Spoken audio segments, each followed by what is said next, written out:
Avant cela, on revient sur la qualification difficile, c'est le moins qu'on puisse dire, des Croates face aux Japonais, Raphaël. Ils sont allés jusqu'à la séance de tir au but, des habitués finalement, cette équipe croate en Coupe du Monde.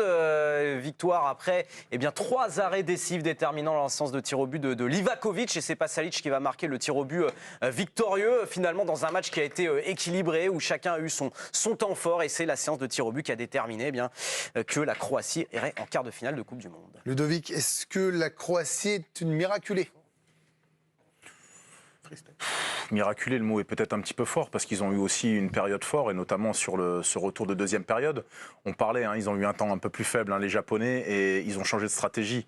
Centre de Lovren pour Perisic, on avait dit qu'il fallait que les joueurs autour augmentent un petit peu le curseur et leur niveau de jeu. C'est ce qui s'est passé. Ils ont eu la main mise sur la deuxième période. La prolongation, c'était kiff-kiff. Ouais, ça s'est rendu coup pour coup.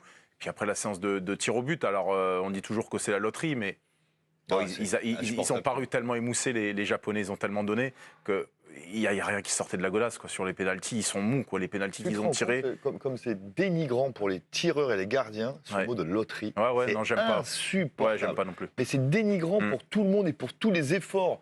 Et les tireurs de pénaltys, mais non, mais c'est juste ne rien comprendre aux émotions et à ce que ça prend un tireur d'arriver devant 80 000 personnes pour tirer le cinquième, dire que c'est la loterie. Non, c'est un exercice physique, mental, technique, de concentration. Et pour nous, pareil. Et dire que c'est la loterie, c'est vraiment la pire des choses qu'un consultant quand je laisse puisse dire. Là, je vais juste tirer ce coup de gueule là. Oh, personne l'a dit, cela dit. Donc... Non, mais je préviens. Non, mais parce que là, on a l'impression que, vous voyez, il y en a un qui a dit que c'était la loterie.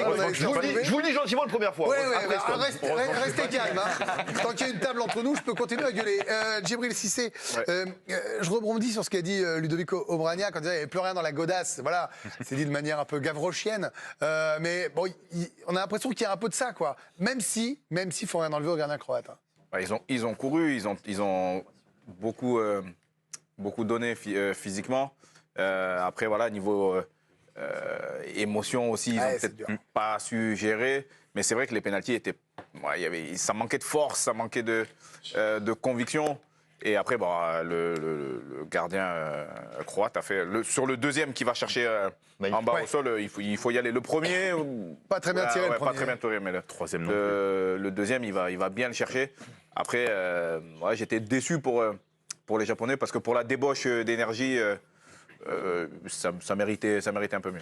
Il manque ce petit truc, Karim Benani, pour passer en quart. Bravo d'ailleurs à Ludo qui avait pronostiqué le 1 partout prolongation. Pour les Japonais qui avaient déjà connu des huitièmes, qui avaient déjà connu des éliminations cruelles, celle-là, elle fait mal. J'avais lu il y a quelques semaines dans l'équipe, au début de la Coupe du Monde, l'analyse d'un géopoliticien qui parlait aussi de foot et qui expliquait que les équipes africaines et certaines équipes asiatiques avaient du mal à combler le retard en Coupe du Monde dans ce genre de match-là. Pourquoi ? Parce que ces équipes étaient régulièrement opposées à des nations ou africaines ou asiatiques. Et c'est vrai que très rarement le Japon, sur les 4 années qui viennent de s'écouler, le Japon a affronté une équipe européenne de très haut niveau dans des matchs couperés, pareil pour les équipes africaines. Et je pense que dans le Money Time, dans ce genre de match, l'expérience fait toujours la différence. Et notamment sur ce genre de... C'est pas bingo, ça. Non, mais c'est une publicité pour une pâte à tartiner. Enfin, si vous ne le faites pas. Mais je pense que dans ce Money Time, dans ce moment très important qui est le climax du match, où les Japonais doivent être vraiment bons au bon moment, ils ont manqué d'expérience. Et je pense que les Croates étaient beaucoup trop préparés à ce genre d'exercice, et ils ont bien géré justement la deuxième période. Comment rester calme sur le climax? Fallait le placer le match, sans avoir Allez-y calmement sur climax et Money Time quand même. Parce que c'est pas comme si on portait des sous de foot US.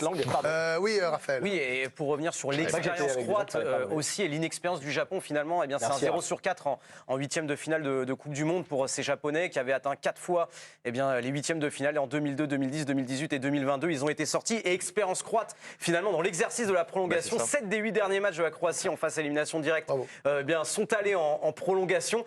Sur ces 7 matchs en prolongation, la Croatie en a remporté 4.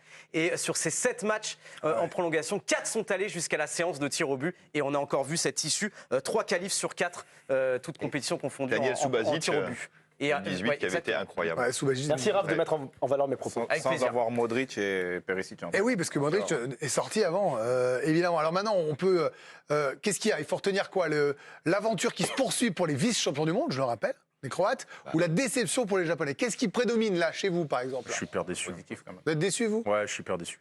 Je suis hyper déçu, je me suis amouraché un petit peu de cette équipe-là. J'essaye de, comme Karim a monté le niveau, j'essaye de trouver des mots un peu. Bien français comme ça, voilà. Non, voilà, l'esprit. Je trouve que les équipes européennes, elles sont un peu à l'économie. Elles gèrent beaucoup. Voilà. Là, c'est une équipe sans calcul. C'est-à-dire, ça part dans tous les sens, ça s'arrache, ça met du gaz, ça revient, ça attaque. Ça fait longtemps qu'on n'avait plus vu ce football-là. Justement, en tout cas, Coupe du Monde, tu as besoin de gérer ces moments, ces temps forts, ces temps faibles. J'aurais aimé pour ce côté un petit peu fantasque. Et puis, au-delà du fantasque, il y a un niveau technique qui est quand même... Ça joue, hein. Qui est quand même là. Il y a une réelle progression et j'aurais voulu que cette équipe, vous voyez, elle plafonne.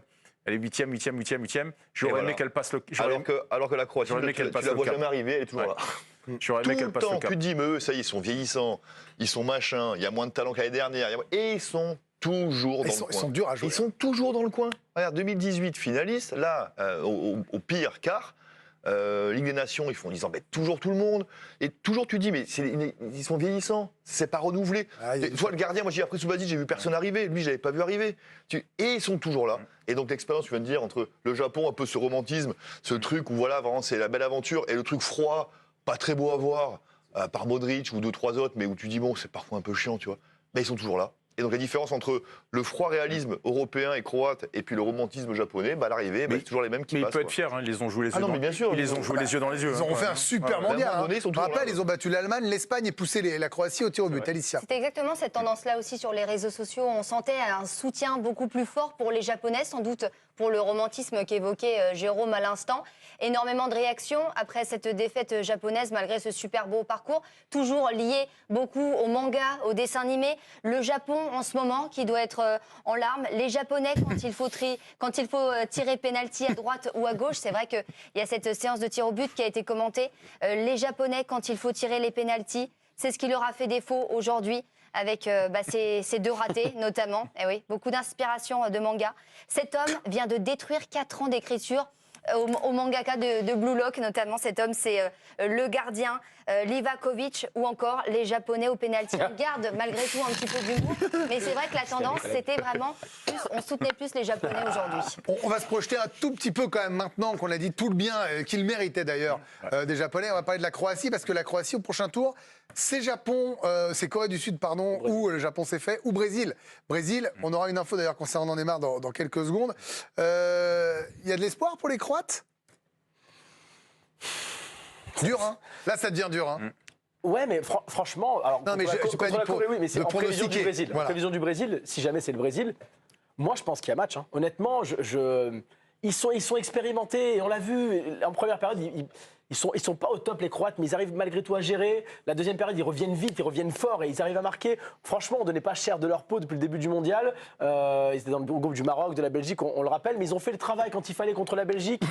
Moi, je dis attention, ce genre d'équipe qui arrive à faire un parcours. Regardez le Portugal à l'Euro 2016. Ils sont pas flamboyants, ils terminent 3e de leur poule, ils arrivent à gagner des séances de tir au but. Ils vont gagner la compétition derrière. C'est pas tout le temps les plus belles équipes qui remportent la compète. Et la Croatie, moi, je demande à voir ce match contre le Brésil en quart de finale. Le Brésil n'est pas passé. Si jamais ça passe, le Brésil n'est pas je passé. demande à voir ce match. Mais d'ailleurs, juste si on se projette un peu et qu'il n'y a pas de surprise, on se dirige vers un top 8 monstrueux. Un top 8 monstrueux avec 6 Européens et 2 non-européens, Argentine et Brésil. Bon courage à l'Espagne. Face au Maroc. Contre le Maroc, bien sûr. Bon courage. Et juste petite information concernant Livakovic, c'est le 3e gardien de l'histoire de la Coupe du Monde à arrêter dans une séance de tir au but 3 tirs au but, après Ricardo face à l'Angleterre en 2006, et puis il y avait Daniel Subasic déjà qui l'avait fait face au Danemark en 2018, donc 3e gardien de l'histoire à arrêter 3 tirs au but. Deuxième Croate. Les Croates, vous les voyez comment, Jim? On a regardé tous le match ensemble comme ça, et on se disait... je révèle un petit secret. S'ils jouaient contre des ailiers qui allaient très vite, ils auraient pu souffrir davantage comme les Japonais. Mais il y a cette expérience, il y a ce goût du sang, c'est exagéré, c'est que du foot. Mais il y a un truc quand même chez eux. Moi, je suis pas certain que cette Croatie-là contre le Brésil au top. Exploser. Je donne pas cher de leur peau.